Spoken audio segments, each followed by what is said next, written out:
Have you ever wondered what truly makes a community tick?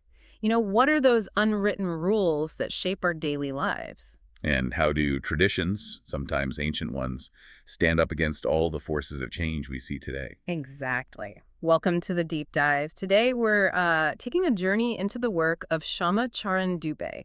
He was a real giant in Indian anthropology and sociology. A truly foundational figure will be exploring his studies of rural life, tribal communities. Right, and how development programs kind of grapple with the incredibly complex fabric of Indian society. Our mission, really, is to pull out the most important insights from his work. Sort of a shortcut for you to help understand that rich tapestry of Indian culture all through Dube's eyes.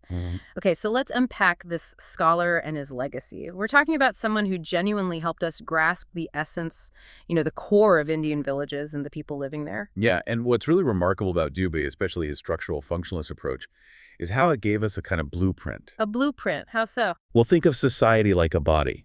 Structural functionalism looks at how all the different parts, family, religion, the economy, you name it, how they all work together. Okay, interdependent parts. Exactly. How they depend on each other to keep the whole community functioning. It's about looking not just at what happens, But why it happens. precisely why it matters, and how it fits into that bigger social puzzle. That's a great way to put it. So remind us, who exactly was S.C. Dube? Well, Charan Dube, born 1922, passed away in 96.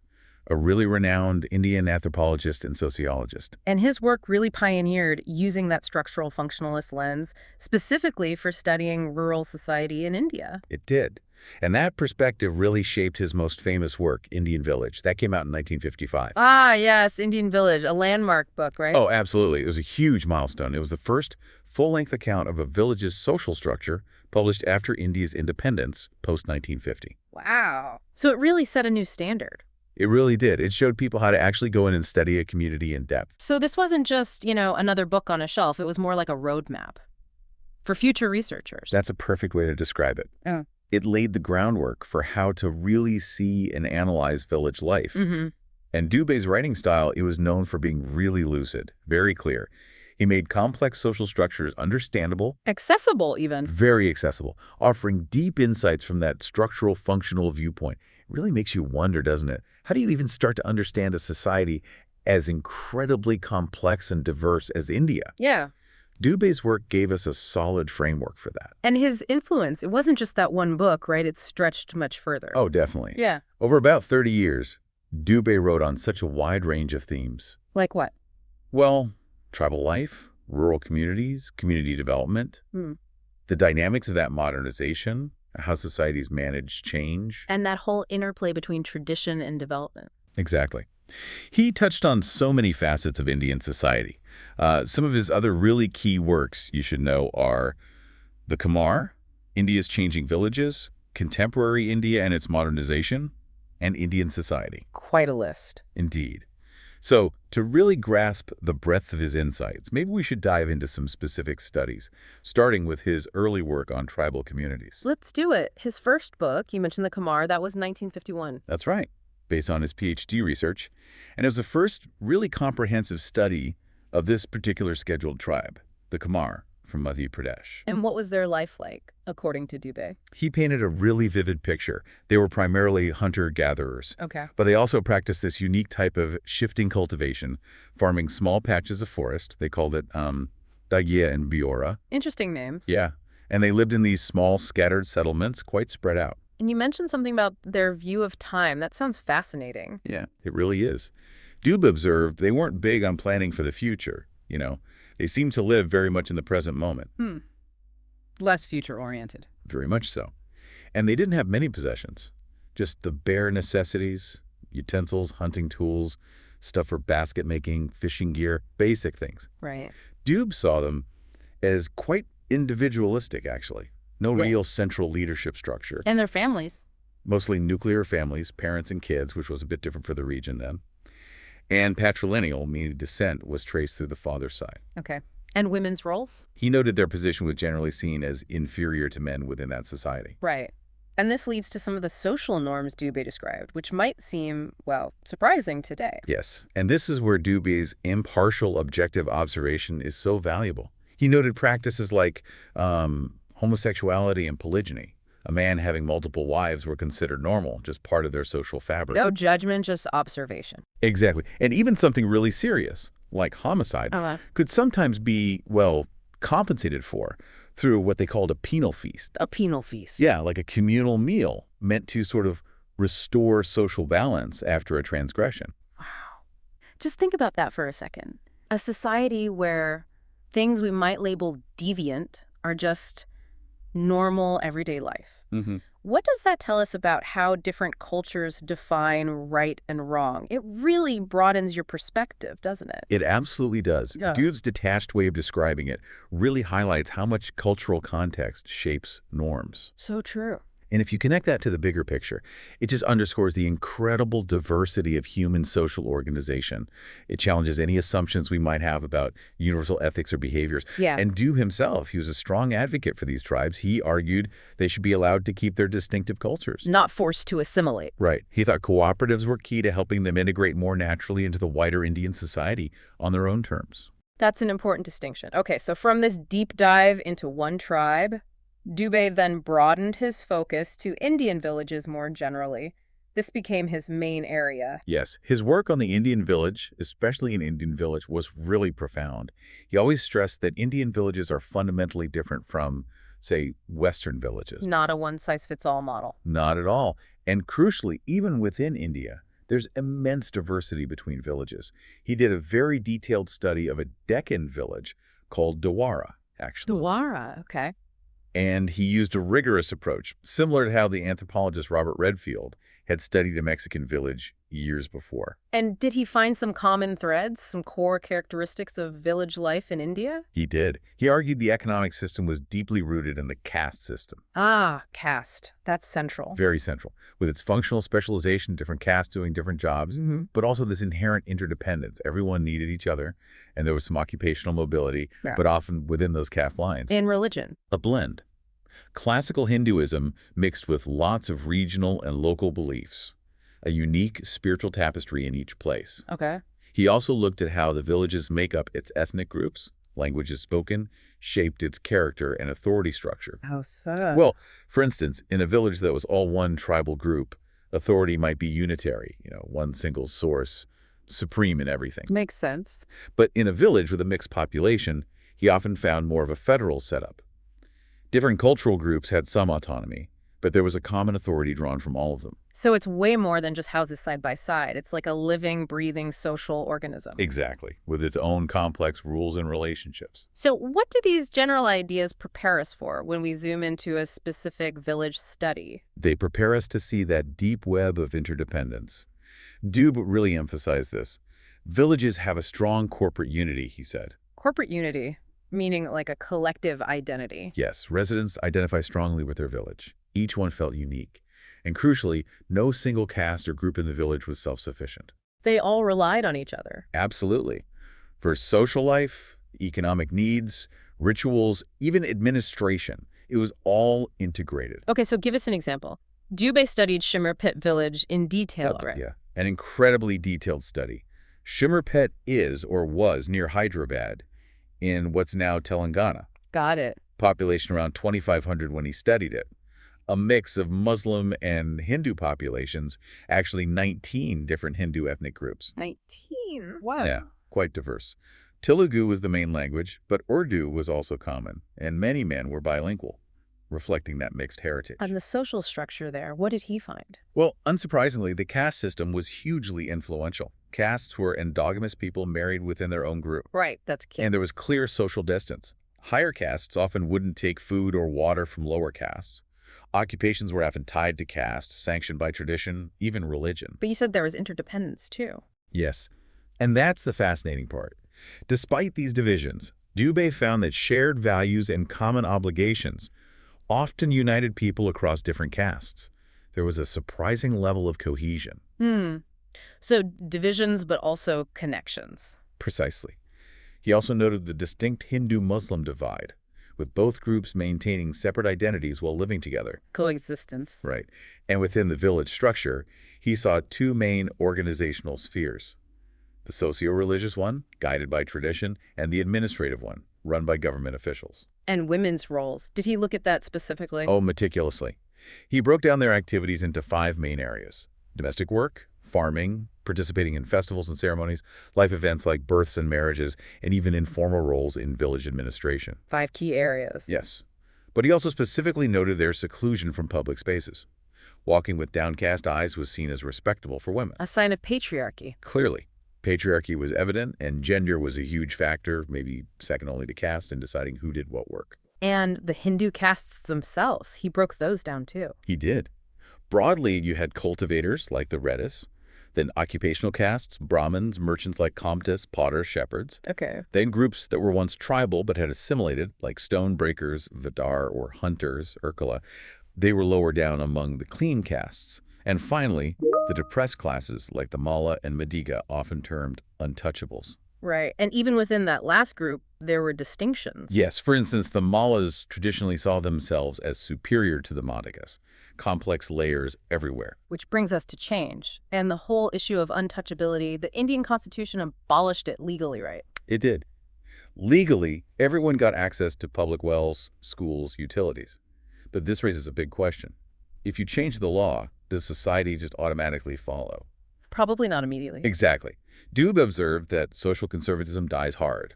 Legislation alone, he said, can't instantly change these deeply ingrained ways of thinking and behaving passed down for generations. So the law changed, but attitudes lagged behind. To some extent, yes. Progress was made, for sure. But caste often kept its endogamous nature. People still mostly married within caste. And traditional rules about who you could eat with, those often persisted in practice, even if not legally sanctioned. That's a powerful point. Laws are one thing, deep-seated culture is another. What about housing and the economy in Shamirpet? He looked at that too. Categorized houses. Mm-hmm. The big Hawanti, smaller Pinkotilu, simple Goodsy huts. A range of housing. Yes. And interestingly, no strict caste-based neighborhoods, though some groups like washermen or stoneworkers did tend to live clustered together. And the economy. Mainly farming. Agriculture was the mainstay, yes. Plus raising cattle. Poultry, though some higher castes avoided poultry.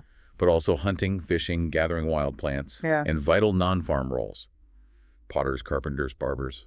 Dube even detailed how land ownership was spread unevenly across castes, showing those economic differences. And their spiritual life. You mentioned it was complex. Incredibly rich. Yeah. A real mix. Folklore, myths, formal religious teachings, animism, the belief that natural things have souls.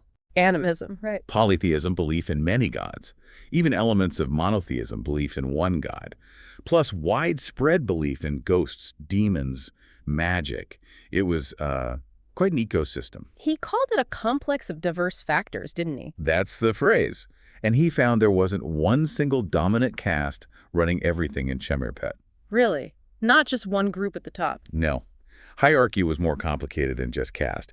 It was determined by a mix of things. Yeah. Religion, yes, but also land ownership, wealth, government position, age. Age too. Yes, and even personality traits.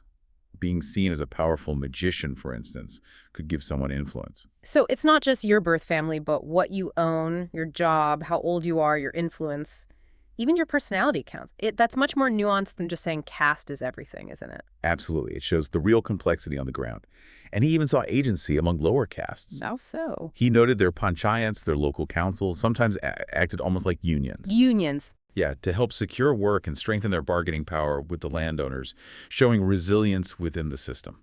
Fascinating. And the specific religious practices, mainly Hindu. Predominantly Hindu, yes. Worship focused on major gods like Vishnu and Shiva, but also very important local deities. Local gods, like for specific things. Exactly, like Pachama for smallpox, Mutayalama for chickenpox, Balama for fertility, Mahakalama for cholera. Very specific protectors. Wow. And did Hindus and Muslims share any beliefs? Interestingly, yes. Dube found shared beliefs in an afterlife, heaven, hell, and some Muslims whose families had converted generations ago still held on to beliefs in the local Hindu deities too.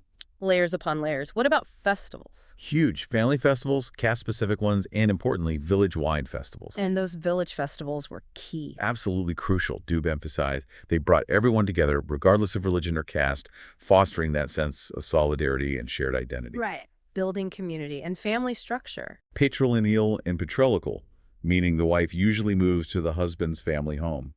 Families could be nuclear or joint. Okay. Now, Dube studied Shamir Pet over time, didn't he?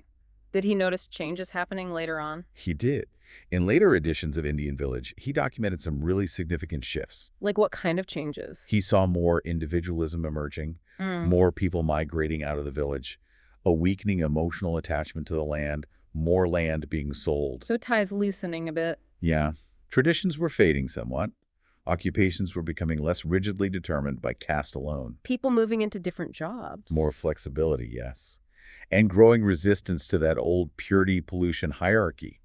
Rules about interdining were becoming less strict. Okay, social barriers softening. And even the authority of the traditional village councils was being challenged by outside political forces creeping in. So constant evolution. Definitely. And if we connect this to the bigger picture, Dube's careful notes on these changes really highlight that societies are dynamic, they're not static things frozen in time. Always change. Always. Which raises a question for all of us, perhaps. What forces do you see shaping how traditions evolve, or maybe even fade away, in your own community or the world around you? That's a great question to ponder. Okay, so Dube didn't just document village life, he also became a key voice on plan change, right? Especially with India's big community development program, the CDP. Yes. His interest in rural studies really deepened when the Indian government launched the CDP after independence. It was this massive national effort to uplift rural areas. A huge undertaking. Huge. And his 1958 book, India's Changing Villages, came out of his study of a village called Ranakandi. He looked at the real impact of the CDP there. And critically, he looked at why it often didn't work as planned. Exactly. He focused on the often overlooked human and cultural factors that led to many failures. So these well-meaning programs aiming to improve lives, they often just fell short. Why did Dube find they were failing? What were the roadblocks? He identified several really critical cultural factors, things that seem obvious in hindsight, maybe, but were missed. Like what? Well, basic habits and tastes. For example, the government might introduce high-yielding seeds. Great for production, right? Like more food. But if the villagers didn't like the taste of the grain compared to their traditional varieties, they wouldn't adopt it. Simple as that. Taste matters. Okay. And social practices, traditions, huge factor.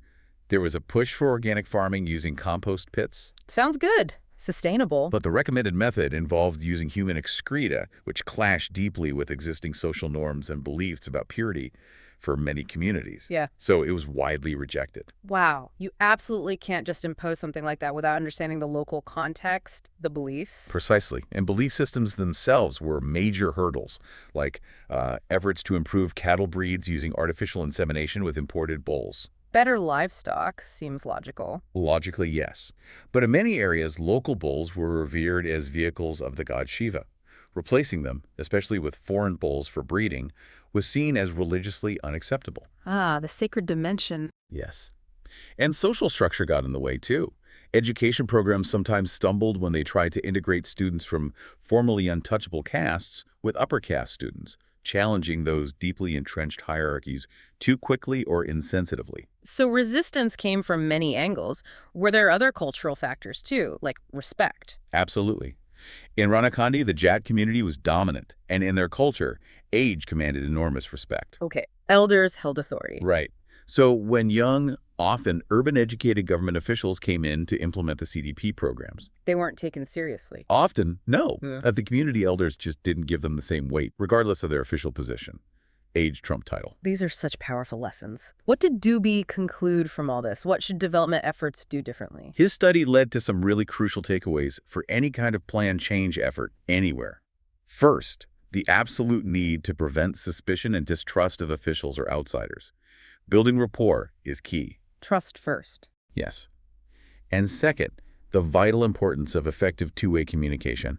Not just telling people what to do, but listening and understanding their perspectives. Listening is crucial. And what's truly fascinating, I think, is Dube's strong insistence on using anthropological knowledge, that deep understanding of culture, when designing and implementing any development policy. You need the social science, not just the technical plan. Exactly. It's a powerful reminder. You can't just drop a new technology or a new idea into a community without understanding its soul. Its soul, I like that, meaning its beliefs, traditions, social dynamics. All of it. He showed that even purely technical or economic innovations always have these hidden or latent cultural and social dimensions. And you have to consider those if you want any chance of success. So what does this mean for us today? When we think about introducing, I don't know, new health practices or digital technologies or climate change policies into communities, whether globally or just locally? It means Dube's lessons are incredibly relevant, maybe more relevant than ever. You have to understand the people, the context, the culture. It applies to everything from public health campaigns to rolling out new apps. Absolutely. Now, Dubes' focus wasn't only on villages and tribes, was it? He looked at more contemporary issues too, like youth. He did. He wasn't just looking at the past. He also turned his sharp analytical eye to things like youth culture in India. Right. I remember reading about his paper, The Rest of Students, from 1972. He argued against seeing students as just one big group. Exactly. He objected to calling them an undifferentiated mass. He saw distinct subgroups. What kind of subgroups did he identify? Based on their background and outlook, he pinpointed four main youth subcultures at that time. Four types. Okay. One was sort of the Indian counterparts to the Western hippie movement. Another group were models from highly westernized, often quite affluent and maybe alienated families. Okay. Two distinct groups there. Then youths from medium to lower privileged backgrounds, perhaps struggling more.